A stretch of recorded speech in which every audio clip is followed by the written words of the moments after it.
Hello.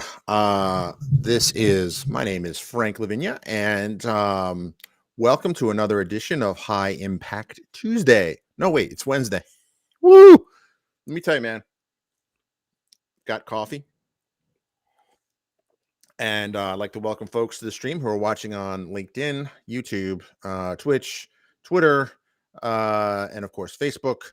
And with me today, I actually have my wonderful production assistant. Yes, the last thing you need is coffee, miss.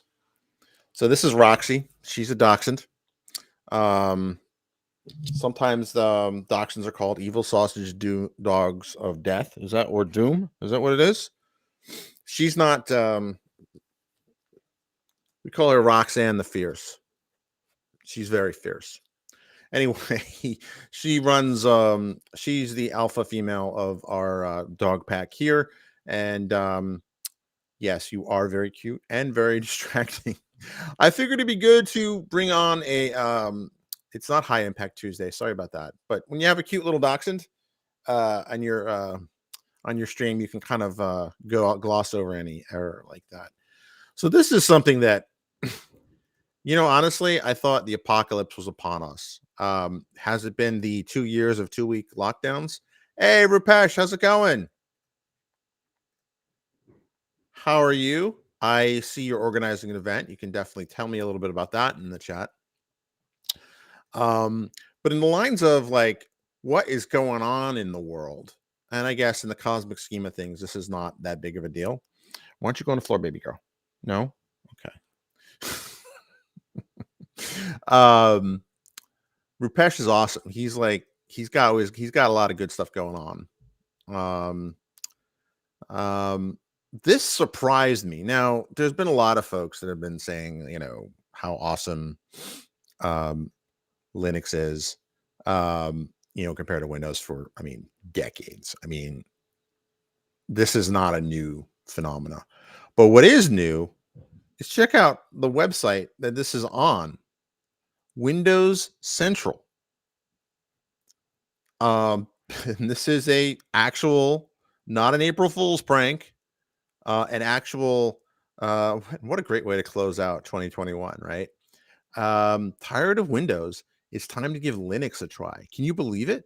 Now, I'm not saying, one way or the other, Linux is bad or whatever, but what really struck a chord with me is that I've been pondering the same thing, largely because I have a new desktop and, you know, Windows 11 has really kind of made me stop and think. Now, yeah, I know it's a good thing that they have you need a TPM and you need a new version of TPM, but a couple of things concern me.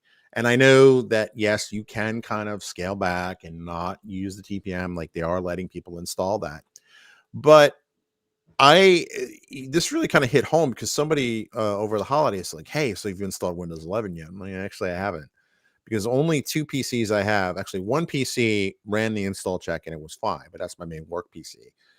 I didn't want to kill that one. All great is what's new. Windows and Mac OS all built on DOS. So I guess you mean it depends on what you mean by DOS, right? If you mean like the old, like x86 DOS, really no. But I mean ultimately you can boot into a command line for Windows, right? I mean, an operating system is more than just the Windows and the graphics and all that sort of thing. An operating system does all the stuff.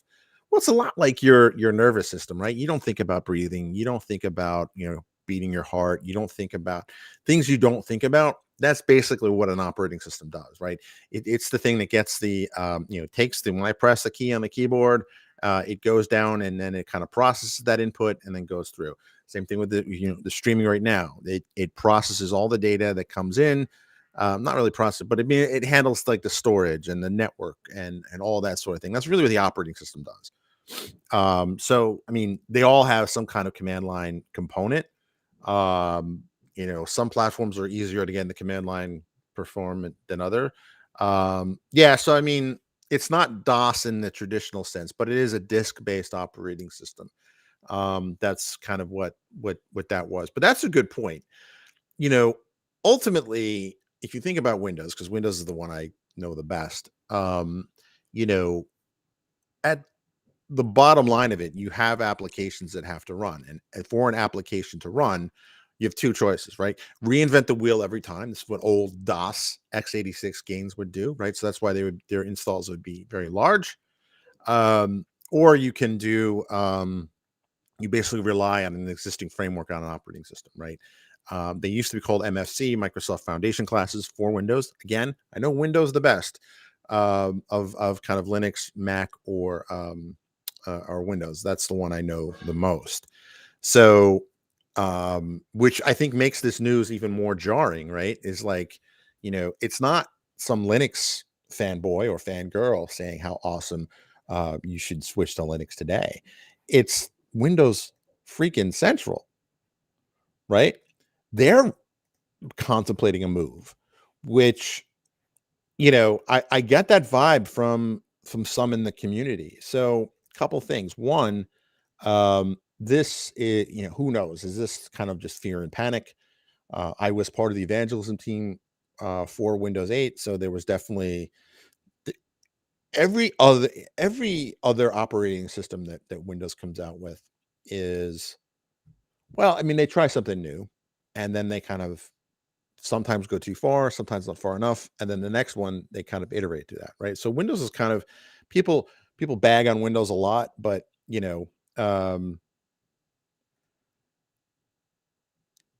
right, exactly. So fundamentally, every OS, I would not say UI in that sense because you could have, the um, uh, your car has a computer in it, right? More or less, right? It's just basically every OS is a way that coordinates all the hardware with the software. That's essentially what it is. If you had to boil it down, right? So your car has takes in sensor data and it knows how to adjust the fuel or whatever or whatever it does, but it doesn't really have a UI per se. But the UI is what we see, right? It's what we interact with. It's part of the user experience. Um, and I think Randy hit the nail on the head. It's got the Star Trek movie curse, right? Every other movie is good. And um so Patrick, yes, you're right. And he actually calls that out. He actually calls out that it's Windows 11.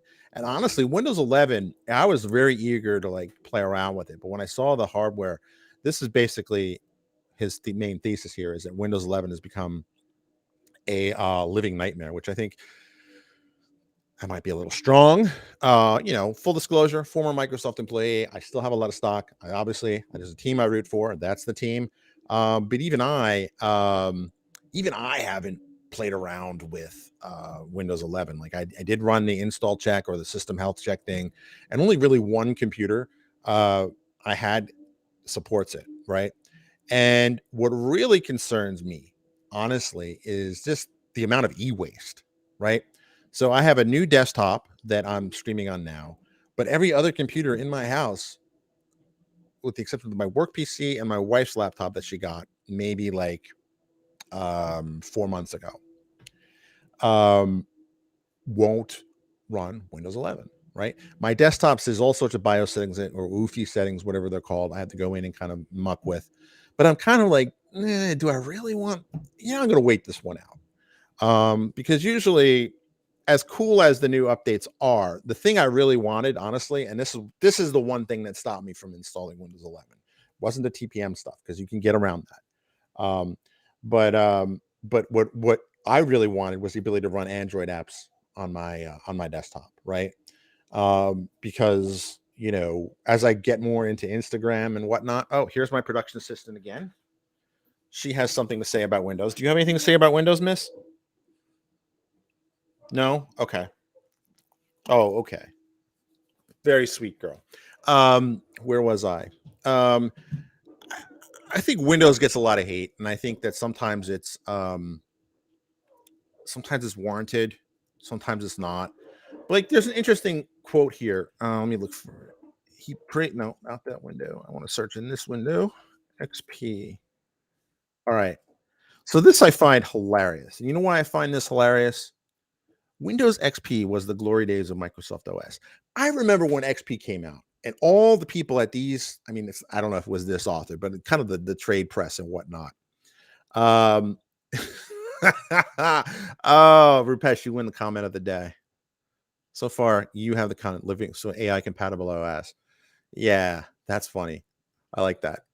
Uh, Windows XP, when it first came out, I liked it, right? But what did everybody do? They complained about the Fisher Price UI, right? So I think there's some truth to like every other operating system that Windows comes out with is kind of met with disdain.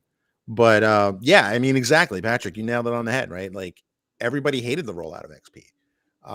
I personally liked XP right from day one, right? It just looked cool. It had a lot of functionality, and everything just worked. Right.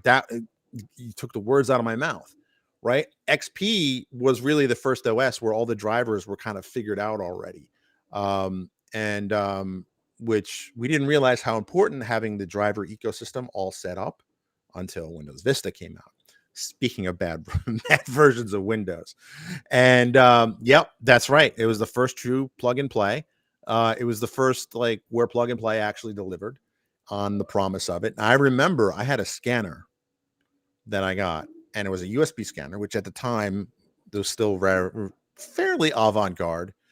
And oh my god, Windows Millennium Edition was, you know how like you look back in high school and you see like a picture of you like dressed in something or weird hair or whatever, and you're like, yeah, I don't want to share that.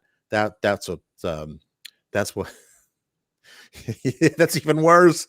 Vista was Millennial Edition version 2. It really was. Like it I think where they got off the bus with ME was they became too aggressive, and a lot of the in fact, Steve Ballmer's biggest regret, according to his exit interview that he did with the press, was that Longhorn, which was a code name that was supposed to be kind of what's after XP, never really materialized, and they kind of took a lot of the stuff out in pressure to get something to market, and that was Vista. So Vista had a lot of good ideas, but very either poorly implemented or yanked at the last minute. Like WinFS was pretty awesome.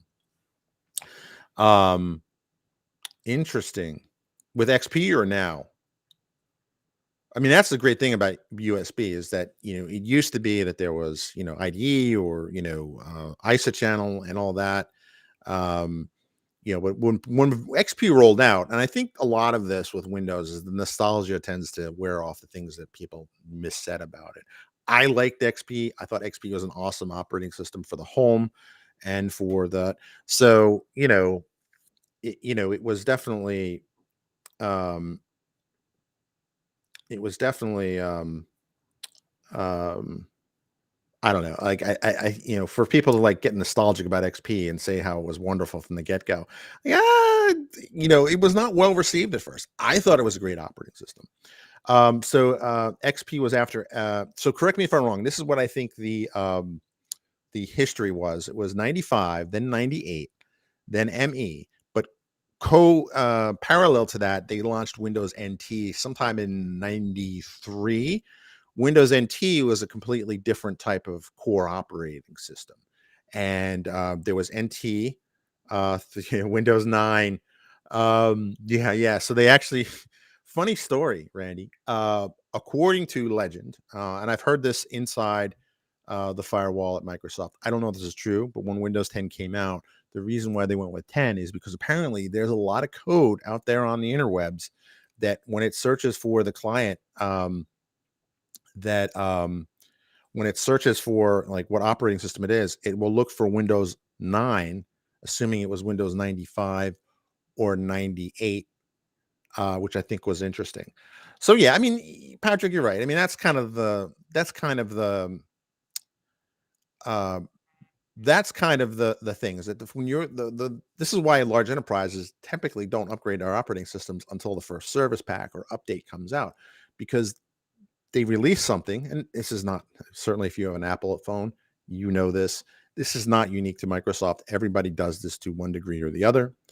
But what shocks me here is, and you know what? I remember now, I was in a, oh, it looks like I have to. drop to another call. Let me check my calendar. Bear with me, everyone. Um, hang on. Let me look at my. Speaking of, um, let's see. But let's see. No, I don't have it 11:30. Let me write back. Isn't the modern workplace cool?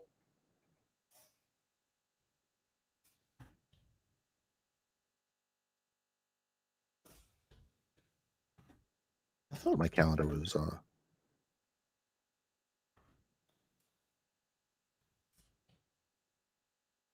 right. So where did I get go? 7 was another stable OS, right? I mean, that's kind of the pattern, right? Like they then 10, and then that's kind of the pattern, right? They kind of overshoot or over promise, under deliver, and then in the next one they go back and they fix it, right? So I don't know if they're going to call it Windows 12. I don't know what they're going to do, but I mean, I'm holding off. I'm not at the point where I would say, oh, I'm going to completely abandon Windows, because I think that's rather extreme. But I mean, I'll have to be honest with you all. A thought crossed my mind, like, because what I really need is what I really need was um yeah, Windows 9. No, never was a Windows 9. There never was a Windows 9. So I think what happened, and because I was a tablet MVP at the time, during the XP to Vista to 7 and then 8, was 8 was really developed for the tablet, Patrick said. He's totally right.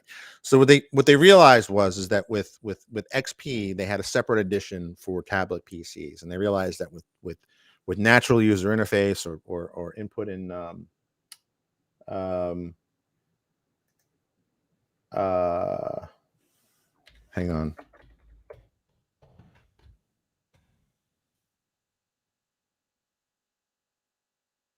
I do have to go in a minute, but this has been an awesome conversation. But yeah, I mean, that's basically what he says. Um, Bastardize is a strong word. Um, Bastardize is a strong word, but you know,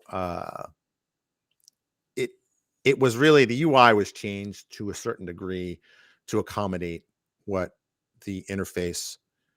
And there it is, Patrick. You hit the nail on the head. What they didn't do a good job of is making it so for desktop users, which at the time was probably 2/3, maybe 90%, depending on who you talk to, the um the audience. And hey, it's Cosmic Cushy Cushy. Hello. Yes, Linux. Um, yes, Linux. Um, it's a I tend to agree, and that the interface was horrible horrible is a strong word, but I think where they really effed up and fouled up, that's the word I meant to use, is that they assumed more people. Yep, there it is. They assumed more people than not had touchscreens, and they didn't. They also made the assumption that people would be okay with removing the start menu or the Windows button, right? In the hopes that they would get used to using the Windows key.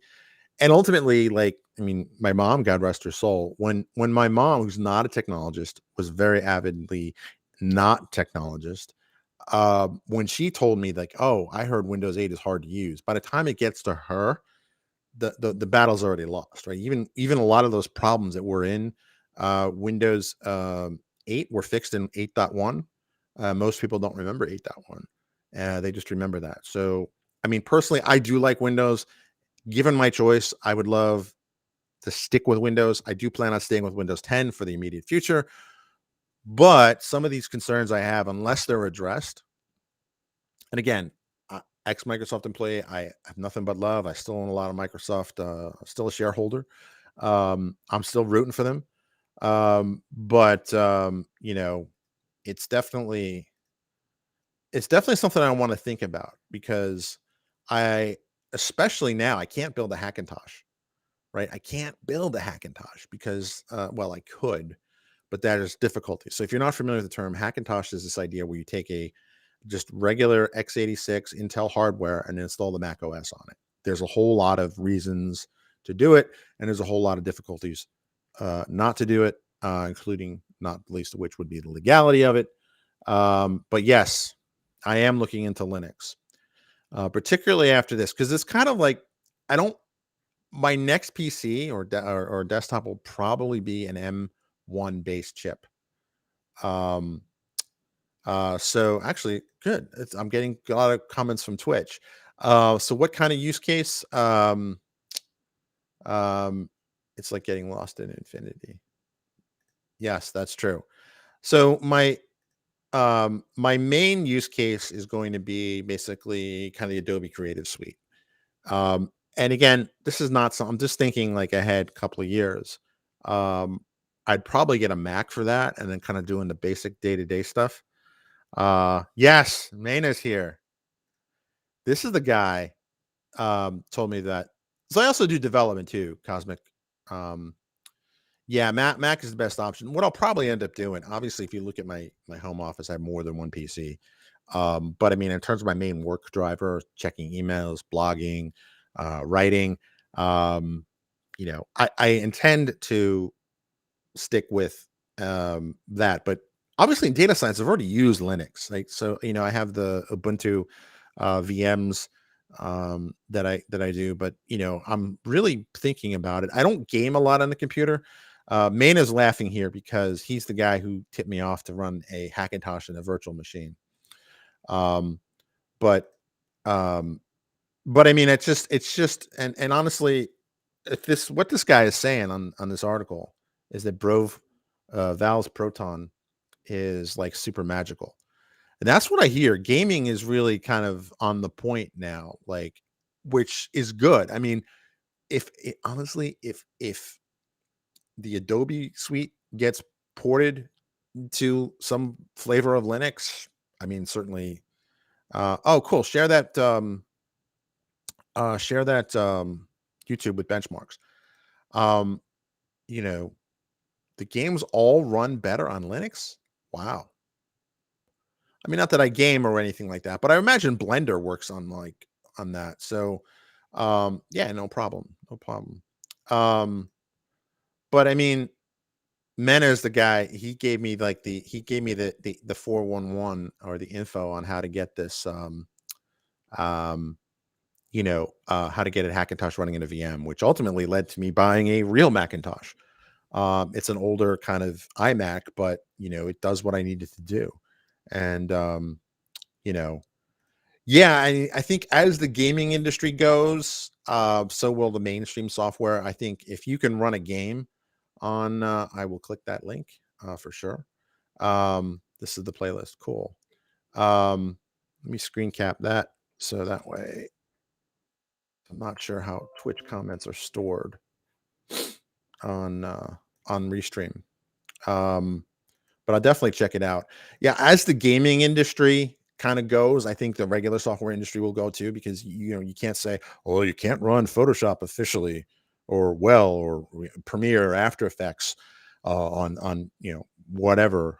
But if you can run a game on it and you can run a game with better benchmarks, I mean, if you run a game on it, you can do Adobe stuff on it.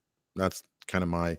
In fact, I actually um actually buy gaming desktops because they have everything I need. I don't game really. I still play GTA on the Xbox, but I do that because they have the specs, the GPUs, the RAM, and the storage that running it like After Effects or Premiere, it runs just great.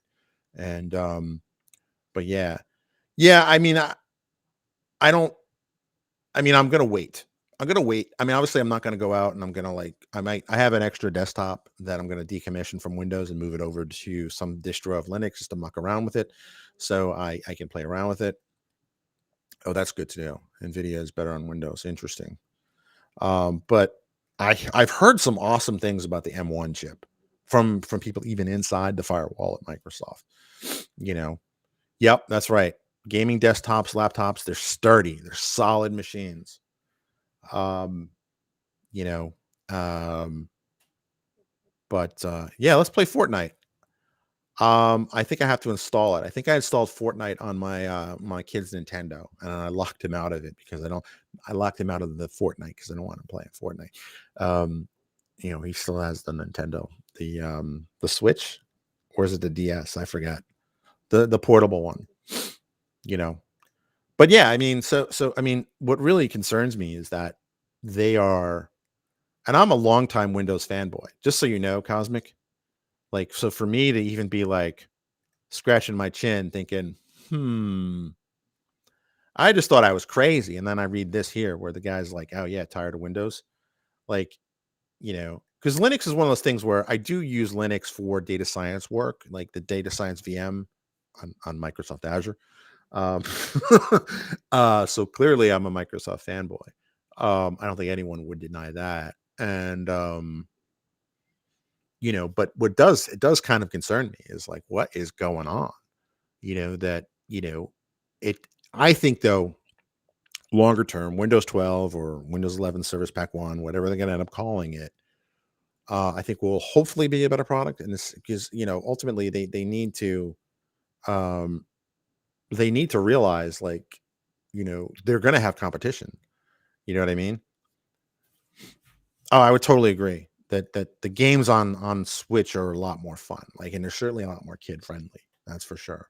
Um, and what's cool about the Switch is that it's both a mobile device and you plug it into your TV. And I know, yeah, you can cast your device, your mobile device to the TV, but still, um, I'm just it's just interesting. Like if somebody who writes for Windows Central is saying it's time to give Linux a try, and I've kind of had this sentiment since I found out that um, Windows 11 won't work on all but like two of my PCs and one work PC, which I actually have to get work done on a work PC, which is why I didn't install it. Plus, the main feature I wanted, aside from the fancier UI, was the ability to run Android apps on on my desktop. Isn't available yet. It's going to be in some future service pack. So I'm like, I'm going to sit this one out, which is the first time I've never installed a new Windows OS at the time of release or even before. Like the first time I had an early version of XP, and I think I had I had an early version of 98. So for the first time since Windows 95 came out, I am not running a beta version. Oh, not true. I ran a beta version of what they called Chicago at the time. So this is a truly historic moment. Even if I don't switch, just the fact I've avoided testing out Windows 11, um, just because I'm going to wait this one out. Um, at least until I get the Android thing going, then I'll install it on one PC and then see if it is. But um, it's just it's interesting to see this. And when Windows 8 came out, and a lot of people are angry about that 95C, 95 Chicago, or was 95C like the second update to it, like a secret, like they used to joke it at work and called Windows 96. There was some kind of update. This is before kids, before you were able to just download an update from the internet. You actually had to get a CD-ROM. There weren't even USB flash drives at the time. You had to, downloading stuff meant you had to have a modem. Um, I mean, I certainly hope they get their act together, but it's good to know I have kind of an emergency exit strategy, if you will.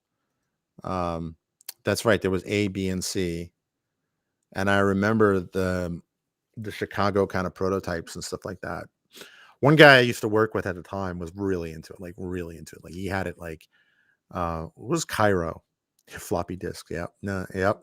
He actually burned it on a CD and was like giving out the betas, even though he probably shouldn't have done that. But yep, the floppy disks. I remember Visual C++, like the early versions. It came on like 32 diskettes. Windows itself, Windows 3.1 was like on 10 floppies. And I just remember sitting there swapping it out and stuff like that. Well, cool. I have to end my stream. It's been nice talking to you, Patrick, Cosmic. And thanks for the advice. And cool, I will definitely check you out. So that's your user ID. That's your user ID on Twitch, right? So it'd be Cosmic Cushy Cushy. Hopefully, I'm pronouncing that right. I will definitely check that out. And thanks, Patrick, for commenting. Mana, sorry. Rupesh, awesome as ever. Patrick, and Randy, thanks for joining in. Thanks for joining in on the stream. Definitely check out franksworld.com. I'll put my URLs, Cosmic. That way you can see my other stuff. Where is it? There we go. Those are my URLs. Ciao to you too. And there's my URLs, blog and 2 podcasts. And that's all I got. You can follow me on Instagram and Twitter at Frank Steegs Data. And you have a fantastic day, which is a Wednesday and not a Tuesday like I thought 20 minutes ago. All right. Have a good one.